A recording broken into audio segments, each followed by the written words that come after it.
Coach Johnson initially came to me after a friend of mine that's a doctor over at the university called me and said, hey, I've got this guy, he's a coach, and he is just having a really hard time with asthma that's relatively new onset.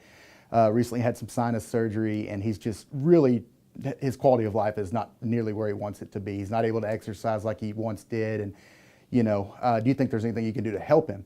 And so he came in, and we got to talking, and I really felt like we had a new, brand new, in fact, injectable drug out that I really feel like would make a big difference for him.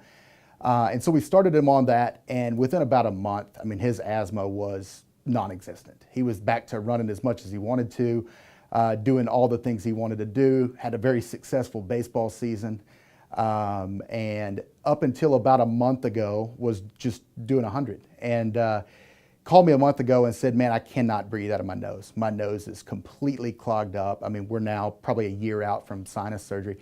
And so I brought him in, got to talking to him a little bit, and looked in his nose, and his nose is just full of polyps. Looks terrible. I don't know how he's breathing out of it. And so I get to ask him a few more questions. And I said, when you get a headache, coach, what do you take? He said, I take Tylenol. You ever take an aspirin? He said, no, I've never taken an aspirin in my life. He said, I think I took an ibuprofen once. I said, what happened when we did that? He's like, I hadn't taken it again because I got really itchy and my nose got real plugged up. And so, it's kind of like the light bulb went off. And I said, you've got what's called Samter's triad, which is a strange coincidence of nasal polyps, asthma, and aspirin sensitivity.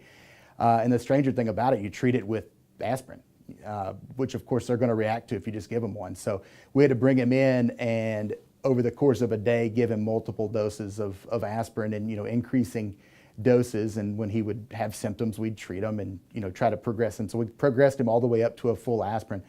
And so he's now taking 2 aspirin a day, says he feels great. And, we'll see how things go moving forward. But if it works like it should, he should be free of polyps and asthma should be much better.